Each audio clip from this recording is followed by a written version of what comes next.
వాళ్ళతోనే పెట్టుకున్నావు, నువ్వు కొరివితో తలగొక్కున్నావు. మోడీ గారు జాగ్రత్త పడు, తరం మారుతున్నది, స్వరం మారుతున్నది, నవతరం వరస మారుతున్నది. రాజ్యమా ఉలిక్కి పడు, గుర్తుపెట్టుకో, జాగ్రత్తగా ఉండు. వాళ్ళు అనుకుంటే మొన్ననే నేపాల్లో ప్రభుత్వం కుప్పగూలింది. ఈ పిల్లలు తలుచుకుంటే శ్రీలంకలో బగాయించి అక్కడ ఉన్న వాళ్ళను ఉరికిచ్చి దేశమవతల దాకా పోయేదాకా విడిచిపెట్టలేదు. మీ హయాంలో జరిగినటువంటి పేపర్ లీకేజ్కి నువ్వు ఎంతమందిని రాజీనామా చేయించావు? దానికి బాధ్యత ఏ విధంగా వహించావు? నేపాల్, శ్రీలంక ఈ రెండు దేశాల యొక్క ప్రస్తావన తీసుకొస్తున్నారు చూసారా? పక్కగా దీని వెనక పెద్ద స్కెచ్చే ఉంది. అంటే అనుకున్నారు వాళ్ళు నరేంద్ర మోదీని మన యొక్క యువతను ఉపయోగించి ఆ విధంగానే తరిమేద్దాము అని చెప్పి, లేదా ప్రభుత్వాన్ని పడగొట్టేద్దాము అని చెప్పి. ఎప్పుడు ధర్మేంద్ర ప్రధాన్ రాజీనామా చేస్తాడా మనందరం వెంటనే ఇక్కడ నిరసనలు మొదలుపెట్టి ప్రభుత్వమే కూలిపోయే విధంగా ఎవరికి వారమే ఇక్కడ ఏ రాష్ట్రానికి ఆ రాష్ట్రం, ఎవరైతే ప్రతిపక్ష పార్టీలు ప్రాంతీయ పార్టీలు ఎన్ని ఉన్నాయో వాళ్ళందరూ కూడా పెద్ద పెద్ద ధర్నాలు చేయాలని పక్క ప్లాన్తో ఉన్నారు ధర్మేంద్ర ప్రధాన్ రాజీనామా చేయగానే. అది ఇప్పుడు నరేంద్ర మోదీ చేయడం లేదు. కానీ నరేంద్ర మోదీ ఒక అడుగు వెనకేసి మొత్తానికి వాంగ్చూక్ దగ్గర తన యొక్క డిమాండ్లు నెరవేరుస్తుందని చెప్పాడు. అలాగే ఇప్పుడు సిజేపీ నాయకులకు కూడా చర్చలకి రండి మాట్లాడదామని కూడా చెప్పాడు. కానీ కేటీఆర్ లాంటి వ్యక్తులకి శ్రీలంక పేరు, నేపాల్ పేరు చెప్పేటటువంటి హక్కు ఉంటుందా? ఈ దేశంలో ఏం జరుగుతుంది?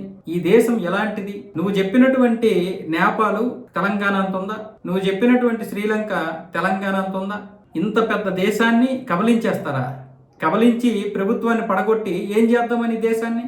ఒక ముఖ్యమంత్రి కావాలనుకుంటున్నటువంటి నీలాంటి వారు మాట్లాడేటటువంటి మాటలా ఇవి?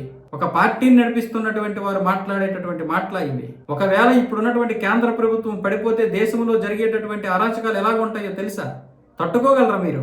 కేవలం మీ యొక్క పదవుల కోసం, మీ యొక్క రాజకీయ లబ్ధి కోసం, ప్రయోజనాల కోసం దేశాన్ని తాకట్టు పెట్టేటటువంటి మాటలు మాట్లాడుతామా మనం? అంటే ఏంటివి? రెచ్చగొట్టడం యువతని. ఇంకా వెళ్ళండి, ప్రభుత్వాన్ని పడగొట్టేయండి, మేము ఇక్కడ మాత్రం పదవులు అనుభవిస్తాం. అదేనా మన యొక్క ఆలోచన? రేపొద్దున ఇవే మాటలు మీకు తగులుతాయి. మీరు కూడా రేపొద్దున ఒకవేళ రాష్ట్రాన్ని అనుభవించేటటువంటి పరిస్థితి వస్తే, లేదా రాష్ట్రాన్ని పరిపాలించేటటువంటి పరిస్థితి వస్తే మీకు కూడా ఈ యొక్క ఇది ఉంటుంది. అంతెందుకు 10 సంవత్సరాలు పరిపాలించారు కదా, పరిణామాలు చాలా చూశారు కదా. ఉద్యమం చేసి మేమే తెలంగాణని తెచ్చామన్నారు. మరి ఆ ఉద్యమకారులకు మీరేం చేశారు? 1300 మంది ఉద్యమకారులు ప్రాణాలు త్యాగాలు చేస్తే మీరేం చేశారు వాళ్ళకి? మీరు మన అలా మాట్లాడొచ్చా? శ్రీలంక పేరు, నేపాల్ పేరు చెప్పి యువతను రెచ్చగొట్టే ప్రయత్నాలు చేస్తారా? ఇదేనా మన బాధ్యత? ఇదేనా మన రాజకీయ పారదర్శకత? కేంద్రంలో ఎవరైనా ఉండొచ్చు, అది మీకు వ్యతిరేకంగా ఉండొచ్చు, అనుకూలంగా ఉండొచ్చు, కానీ కేంద్ర ప్రభుత్వాన్ని పడేయాలనుకుంటారా? కేంద్ర ప్రభుత్వాన్ని పడిస్తే ఆ దేశానికి ఎంత నష్టమో తెలుసా? ఒకవేళ ఇప్పుడు అదే కాంగ్రెస్ ఉన్నా సరే కేంద్ర ప్రభుత్వాన్ని పడిస్తే ఎంత నష్టం? అది దేశ ప్రజలకి, దేశానికి ఎంత కీడు చేస్తుంది? ఎవరిని ఉద్దేశించి మీరు మాట్లాడుతున్నారు? ఎవరిని రెచ్చగొట్టి మాట్లాడుతున్నారు? ఎవరి జీవితాలు నాశనం చేయాలనుకుంటున్నారు? మీకు తెలుసో లేదో, ఈరోజు నరేంద్ర మోదీకి 30% మంది యువత వ్యతిరేకంగా ఉంటే 70% మంది యువత ఆయన వెనుకున్నారు. కానీ వాళ్ళు రోడ్ల మీదకి రారు. ఆయనకి సపోర్ట్గా రోడ్ల మీదకి వస్తే కథ వేరే ఉంటుంది. కానీ వాళ్ళు కేవలం 5 సంవత్సరాలకు ఒకసారి ఓట్ల రూపంలోనే మాత్రమే వారి యొక్క సమాధానాన్ని చెబుతారు. ఇక అందరి కోసాలు కదులుతాయి.